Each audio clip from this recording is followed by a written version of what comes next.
Have you ever felt just off? You know, tired, achy, maybe a little foggy, and you just can't put your finger on why? Well, today we're going to pull back the curtain on a hidden culprit that might be behind it all. The simple, everyday habits that are secretly fueling inflammation in your body. Let's dive in. Seriously, think about your daily routine for a second. That coffee with a little too much sugar, the long hours you spend sitting at your desk, the late night scrolling on your phone. I mean, they all seem pretty harmless, right? But what if they're part of a bigger pattern, one that's quietly working against your health? Yep, the silent saboteur we're talking about is chronic inflammation. It's not like a big, obvious injury. It's more like a low-grade, constant fire smoldering inside your body that over time can cause some really serious damage. And listen, the stakes here are incredibly high. We're not just talking about minor aches. Chronic inflammation is a major player in some of the biggest health problems out there. We're talking heart disease, diabetes, even cancer. And that frustrating brain fog that so many of us deal with, yeah, that's on the list too. Okay, so where does this all start? Well, a huge piece of the puzzle is what we put on our plates. So the first place we've got to look is your diet. The question is it fueling your body or is it actually fueling that fire? First up, the big one, sugar. You know that awesome rush you get from a soda or a sweet treat? Well, it causes a massive spike in your blood sugar. And your body responds by unleashing a flood of inflammatory messengers. It's kind of like a non-stop low-level alarm bell ringing inside your body.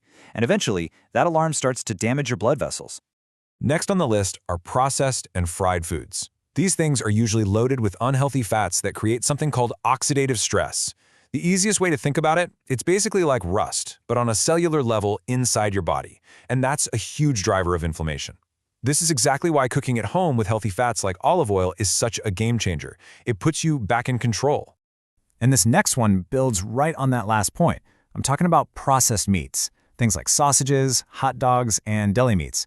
They're often packed with preservatives and other additives that your body sees as foreign invaders, triggering an inflammatory response.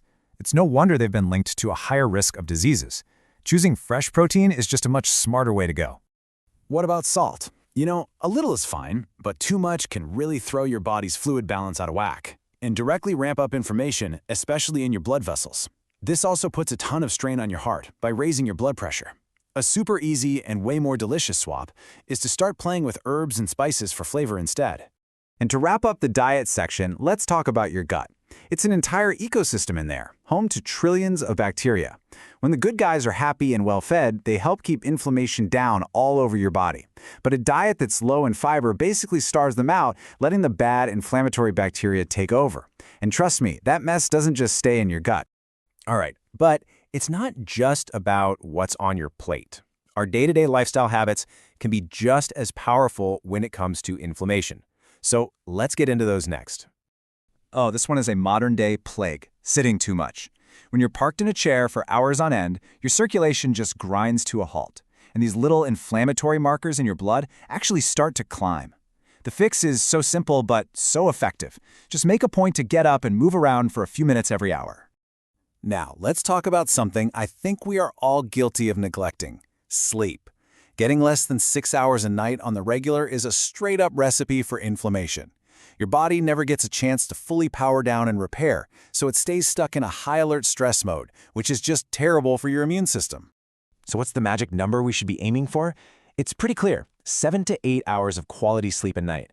Don't think of it as just downtime. Think of it as your body's essential repair crew coming in to clean up and reset everything. It is honestly one of the most powerful anti-inflammatory tools you have, and it's free. And tied directly to sleep is our screen time. That bright blue light from our phones and laptops, especially late at night, messes with your brain's production of melatonin. That's your sleep hormone. It basically tricks your brain into thinking it's still daytime. That disruption is a direct line to more stress and more inflammation. Getting some real, natural sunlight during the day can help a lot with getting that cycle back on track. Okay, for our last section, let's talk about some of the dangers that are really easy to overlook but can be just as damaging. These are the stressors and the environmental triggers that just keep that inflammatory fire burning. You know, stress isn't just a feeling in your head. It has a powerful physical impact on your body. When you're stressed out all the time, your body is just flooded with the stress hormone cortisol and those inflammatory proteins we talked about earlier. It's like your body's defense systems are constantly firing, and eventually they just get worn out. But here's the good news. You can absolutely fight back against stress. And it doesn't mean you have to go on a week-long silent retreat. Simple daily practices. I'm talking just a few deep breaths, maybe a 5-minute meditation, or even a gentle walk can make a huge difference in lowering those stress hormones and calming your body's inflammatory response.